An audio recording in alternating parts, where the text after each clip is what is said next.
అందరికీ నమస్కారం. ఈ వీడియో చూసే ముందు ఓం గణేశాయ నమః అని కామెంట్ చేయండి.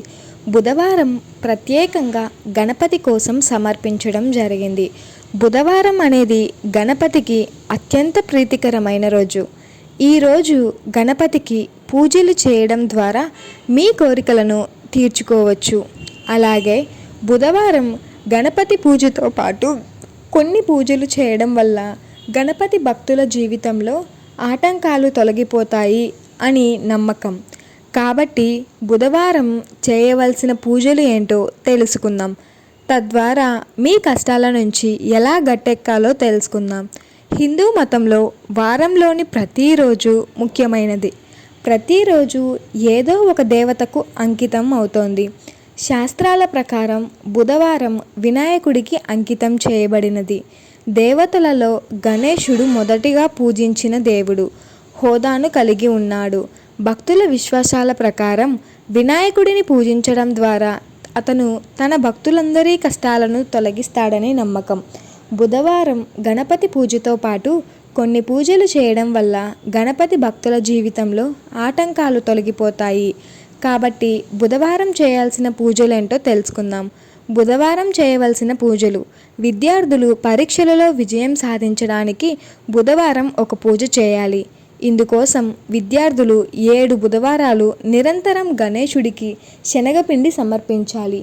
ఈ పూజ విద్యార్థులకు మేలు చేస్తుంది. అలాగే వారికి ఉపాధి అవకాశాలు పెంచుతుంది. గణేశుడికి సింధూరం సమర్పించండి.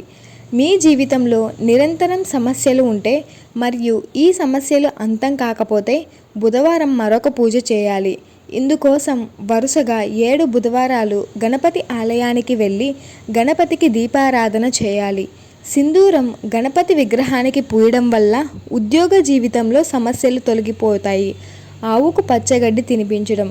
నిరంతరం ఆర్థిక సమస్యలను ఎదుర్కొంటున్నట్లయితే వరుసగా 7 బుధవారాలు తెల్లటి ఆవుకు పచ్చిగడ్డితో ఆహారం ఇవ్వాలి. ఈ పరిహారం ఇంట్లో సంపద మరియు శ్రేయస్సును పెంచుతుంది. పురోగతికి కొత్త మార్గాలను కూడా ఇస్తుంది. కూరగాయల నైవేద్యం. ఇంట్లో ప్రతికూల ప్రభావాల కారణంగా నిరంతరం కుటుంబ కలహాలు, ఇంట్లో అశాంతికి కారణమైతే బుధవారం నాడు పరిహారం చెల్లించాలి. ఇంట్లో సుఖ సంతోషాలతో ఈ సమస్య తీరాలంటే 7వ తేదీ బుధవారం నాడు గణపతి ఆలయానికి కూరగాయలను నైవేద్యంగా పెట్టండి. ఈ పరిహారం ఇంట్లో ఆనందం, శాంతి, శ్రేయస్సును తెస్తుంది. బెల్లం నైవేద్యం. మీ కోరిక నెరవేరకపోతే 7 బుధవారాలు గణపతికి నిరంతరం బెల్లం సమర్పించండి. ఈ పరిహారం మీ కోరికలను తీరుస్తుంది. అలాగే 11 బుధవారాలు వినాయకుడికి బెల్లంతో చేసిన లడ్డూను నైవేద్యంగా పెట్టడం వల్ల కూడా కోరికలు తీరుతాయి.